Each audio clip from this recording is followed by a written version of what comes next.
Over the last several weeks, I've shared several videos on ways to deal with the hot and humid conditions in much of the United States right now, and it's hot in a lot of the world right now. We've talked about getting in shape early in the summer so that you're prepared as summer practice starts. We've talked about tips for any of us, weekend warriors alike, that just want to exercise, want to train, want to, compete even in these hot and humid conditions. But in this tip, I want to talk about team sport athletes that are about to start summer practice in really hot and humid conditions. I'm Dr. David Geyer, orthopedic surgeon and sports medicine specialist, and I provide education and commentary on sports and exercise injuries and injury treatments and injury prevention for athletes and active people, probably much like yourself, so that you can stay healthy and perform your best. It's really scary, but with especially football, the summer practice is starting. It's really scary to know that basically, exertional heat stroke causes a number of kids in the United States to die every single year. The deaths are almost always in July, August, or September. Very often they're in the first week of practice, sometimes the first day of summer practice, and a lot of times they're associated with two-a-day practices. So one of the things that's come about over the last 3 or 4 years, and I think this is a tremendously positive step, are these guidelines for the start of summer practice, what we call acclimatization guidelines.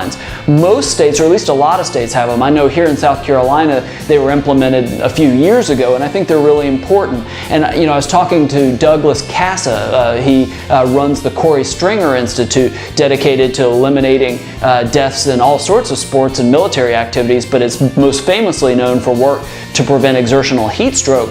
And he was telling me that in states that basically use the acclimatization guidelines, they haven't had any heat stroke deaths. I think I have that right. It's very, very important. Now, it's important to check with your state on the specifics of the rule. It gets way beyond what I can do in this video to go day by day to explain it. But generally what you're talking about is starting from day one of practice, really through the first 2 weeks, these guidelines mandate basically the length of practices, the amount of rest, and the amount of equipment that players wear. Because you have to remember, in a sport like football, with the helmets and the shoulder pads, that makes it very hard for the young athletes to evaporate sweat and basically get rid of body heat. So a lot of times what these guidelines do is they'll start by alternating short and long practices with no equipment, and then they'll add in equipment like helmets or like shells or shoulder pads, and you gradually increase the amount of equipment you wear as the body gets used to training, essentially. But it also alternating short and long days, and at some point adding 2 days, but it adds in a mandatory amount of rest to allow kids' bodies to recover. The great thing about these guidelines is, one, obviously, is I would argue that they work, but two, it takes out any guesswork or any temptation to push harder.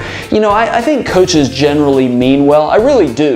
But I think there's so much pressure to win in sports these days that the temptation to practice a couple hours longer, or to do it in a little more heat because maybe the first few games are going to be in the heat, the temptation to push kids harder is real. And so without guidelines in place where it essentially makes that illegal, I think that you risk coaches maybe, even if they don't really intend to do the wrong thing, they push too hard and then put kids at risk for heat stroke.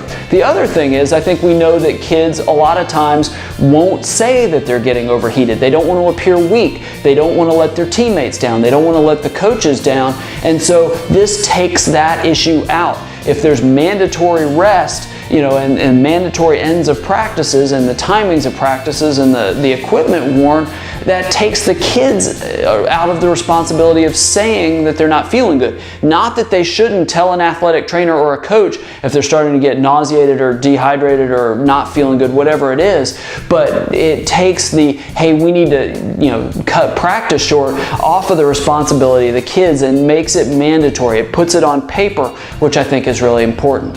Now, I know a lot of people think that these are guidelines that just make kids soft and it makes them weak and it's unnecessary. I would argue completely the opposite. There's lots of ways to build up strength and toughness of kids in football, but do it in a way that minimizes the risk of deaths from exertional heat stroke. And these guidelines are really important to doing that.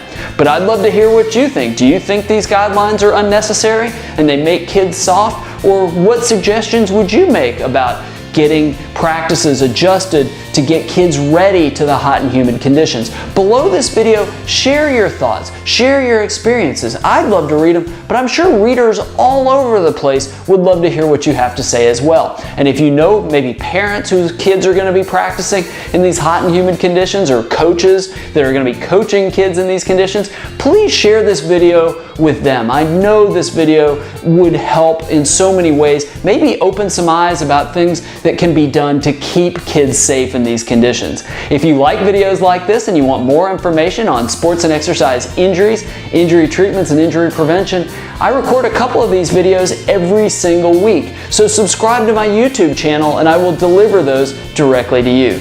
And last, there's so many resources that I create, be it audio or written content or videos like this, on ways to stay healthy and perform your best that I only share with my email list. So go to my website, drdavidgeyer.com, enter your name, enter your email address, and I'll deliver those for free directly to you.